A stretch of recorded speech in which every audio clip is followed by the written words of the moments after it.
Okay, so we'll get started with our creativity, our reading for creativity. So I'm going to invite you here. This spread can be found, of course, in my Creative Tarot course as well, if you're interested in looking it up. And there is an option to have a consciously chosen objective. So I'm not going to choose one here for us, but what I am going to invite you to do is to think about what is your objective for creativity. And that might be, you might have a specific goal, something you want to create. It might just be exploring your creativity or getting inspiration, whatever that is, discovering yourself as a creative being. So, um, so do have some consideration of what your objective is. And I'll talk you through the spread. So we've got 5 positions. Centrally, we have the querent, so that will be you. How do you show up to your creativity? You are, of course, the secret ingredient or the magic ingredient in whatever you are creating. So that is that's central, that position. And then we've got resources. So we've got internal resources. This is things like knowledge, wisdom you have, resilience, creativity itself, all of those internal resources that we have. And then external resources. This is resources external to us. So it might be materials, it might be community groups, places like this where you can learn and practice, anything like that. Underneath we have practicalities. So that is the practicalities of your creative objective. So, you know, what practicalities do you need to arrange? What practicalities will you do you need to consider when you're committing to your objective? And of course, objectives happen when we commit to them, and not before. And then finally, at the top, we have new information and new or inspiration. So anything that you maybe haven't had consciously in your awareness before, and that the cards would like to make you aware of. So those are the 5 positions. I'm going to invite you to take a deep breath and just go inside and ask to receive what you need. And I'm reading today with the Light Seers Tarot. It's by Chris Ann. It's very, very popular. It's a lovely deck to read with, and I know it's very popular here in these readings as well. So our first card then, the querent. So this is you. How are you showing up to your creative objective? Oh, look at this, the Magician. This is a favourite card of mine. I have a series of, a workshop series called The Magician, which is the Tarot, Becoming the Tarot for Life audio courses. And the Magician's a major arcana card, and it tells you that you have all the resources you need. And that you can direct your energy into whatever you want. So we see here this person, this magician, sitting in front of a pool of energy, and they're putting energy in and they're taking it out. So this is an act of intense concentration, but at the same time, they look almost relaxed. So it's that dynamic of directing your will, directing your intention. This is what the Magician is all about. And also kind of relaxing into the process. You are part of the energy stream, you're not outside of it, and that's what allows you to direct it, to play with it. I think there's playfulness in this card as well. You know, what happens if I put a bit of energy in there, take a bit of energy out here? You can play with that, and that playfulness may be an important part of your creativity, trying what happens. So it's a lovely card to come up in the centre for the querent, and to come up in this position for you. How do you show up to your creativity, to your creative objectives. As a magician, you can make magic happen. You can make whatever you want to happen. So again, it's a reminder that having that specific objective can be useful, just in terms of then you know what to make happen. But also try things out. You can try things out. Enjoy being part of the energy. So I'll just put that up there. Okay, our next card then, internal resources. What internal resources are available to us for you at the moment? And this is the Six of Wands. So the Six of Wands is the suit of creativity, which I love it showing up for us. It's the suit of the element of fire. And you see here that this person has a victory wreath with their wand, their burning flame there. And they're standing on a stage in the spotlight, and they have their arms up in this gesture of accepting that being in the spotlight, of enjoying there's some sort of hands in the background as if raised in adulation, enjoying that. And this is a card traditionally of victory or achievement, sometimes about leadership. So I think there's something in here about you've made something happen creatively before. And so you know how it is to have done that. And you know how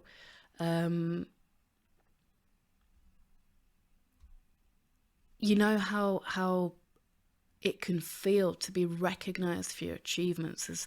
There's a real recognition of achievements here. And if you haven't yet been recognized for your creative work, and that recognition, it doesn't have to be this standing on a stage in the spotlight. This is a metaphor. There may be some other form of recognition. It may not be public. With the Six of Wands, it usually is in some way, but it doesn't have to be. We don't all have to be celebrities and influencers. There may be other forms of recognition that are more meaningful for you. So as well, sort of being aware of what that recognition is that you really want to have. And if you haven't yet achieved that recognition for whatever reason, that's fine. It's not the end of the journey yet. It just means you've got that experience to enjoy still for the first time, or to enjoy again, of course, if you have. But in terms of how you can direct energy towards your creative goals, is that you can visualize, and I'm using the term visualize. If you don't visualize by seeing, you might be able to imagine and experience through the sounds, the sensations, the scents that might be associated with it. So you can imagine what it will be like to get that recognition, and try to imagine it from inside yourself. So associated from inside your body, even allow your body to take on the shape, the facial expressions, the breathing of you receiving that recognition. And this is a nice practice that you can use as directing your energy towards being recognized for your creativity.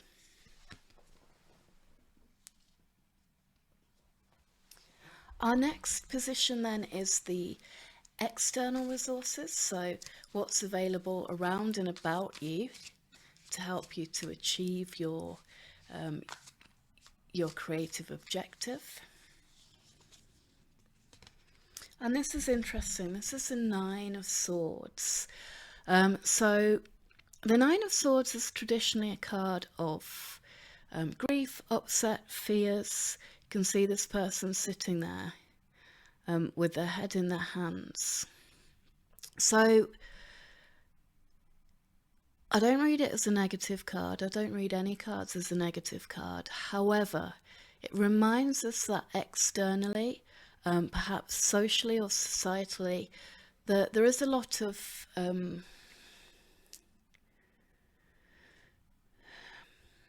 worrying narratives going on, or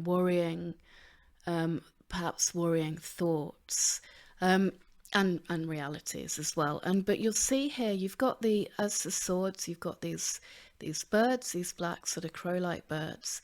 But one of them's being hit by the light, and we can see by that it's actually transparent. It's not whole and complete.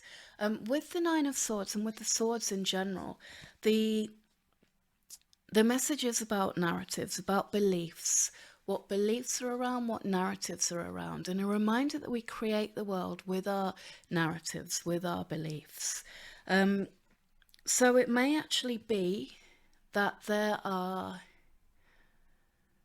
people around you that are working with these narratives, with these beliefs, and those are your external resources. There may also be people, groups, books, sources of wisdom, sources of knowledge about working through narratives, working through beliefs. The eco-linguistics course comes to mind, just off the top of my head, but there are lots, and especially how our thoughts shape the world. And it may be that there is a space, if you are experiencing grief or fear or anxiety, for whatever reason, then there may already be spaces which are held, which allow you to experience these things, because they're valid things to experience. We don't have to pretend they don't exist, which allow you to experience these things and transform them from the experience of sitting in this Nine of Swords to an expression which can contribute towards your creative objective. So I'll just put that there. Underneath, we've got practicalities. So this might be resources, this might be things you need to take into mind as you work with your creativity.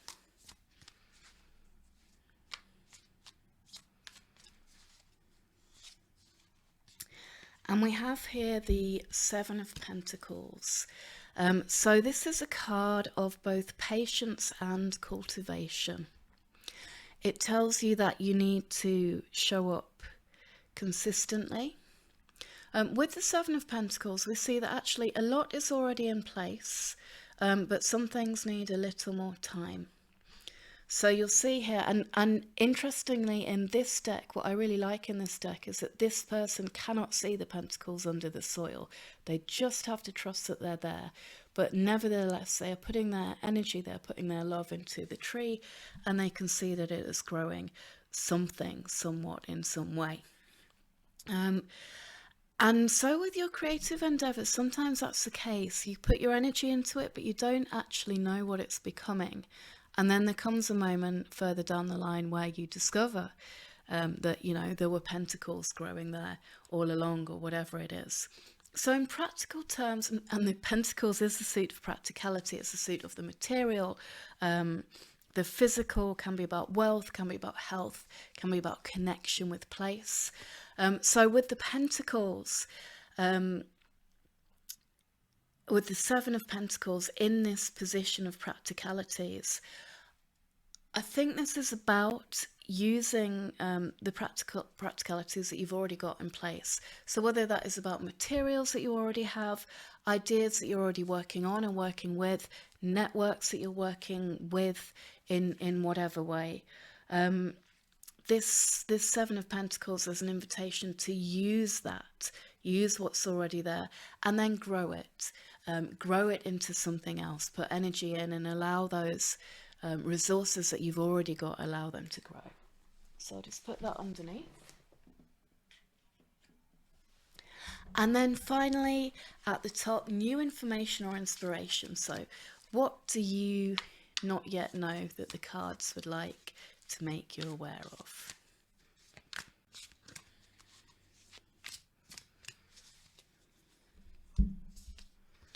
Oh, and look at this, it's the Chariot. I think the Chariot came up in last week's reading as well. So the Chariot is another major arcana. It's going to be right there above the Magician. And it's all about movement. You can see that movement going on. So firstly, it's a very, if the cards have given you a message with this, a very simple one, it's like, go for it, get out there, ride that chariot, and go out into the world with your creativity. It is a card of calibration, so checking in with yourself.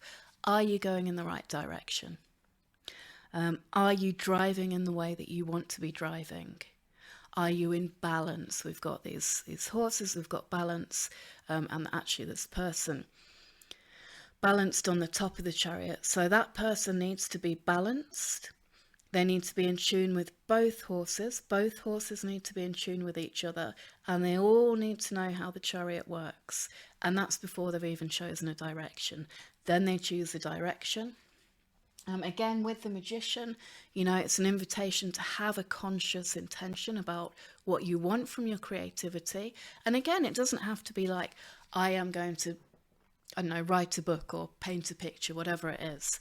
It can be, I want my creative endeavors to allow me to express what I'm feeling, or I want my creative endeavors to allow me to find meaning in the world. It doesn't have to be all about producing something. So yeah, we don't have to produce when we're being creative. We can, but we don't have to. And so the chariot, is very much inviting you to go for it. And in terms of inspiration, it could be what moves you figuratively or physically, what moves you, what's the road that you're on, what's taking you from A to B. So if you want to go and sit with that card for more inspiration, you can meditate with it, either just sit with it, gaze at it, allow yourself to be immersed with the energy of it. I do, of course, have a meditation on the chariot in the daily tarot meditation ritual if you want to sit with that as well. But just spend some time with it, and with that movement, with what it is that moves you. So I'm going to place that at the top there, and I'll summarise before we close. So our first position was the querent. How do you show up to your creative endeavours? The magician. You can do anything. You can make anything happen. And you have all the resources you need. Internal resources, the Six of Wands. So you already know, or you can already imagine what it is to be recognised for your creative talents, and you do have them. And if you already, if you don't yet know that, if you can't yet imagine it, then that's something to cultivate, because it is something that's already inside you. External resources, Nine of Swords. So any space which is held for you to process difficult emotions, anyone or anything which is working with or can teach you to work with changing narratives, changing beliefs. These are the kinds of external resources which will help you to express, which is an important part of creating. Underneath the practicalities, Seven of Pentacles, most of them are already there. Use existing structure or infrastructure, build on it if you need to, and trust, be patient and trust that all will come to fruition in its time. And new information or inspiration, the Chariot, go for it, go with what moves you. Stay in balance, stay in awareness of how you're moving and where you're going. So that's our tarot reading for creativity. This particular spread is also part of the Creative Tarot course. Thank you so much for joining me.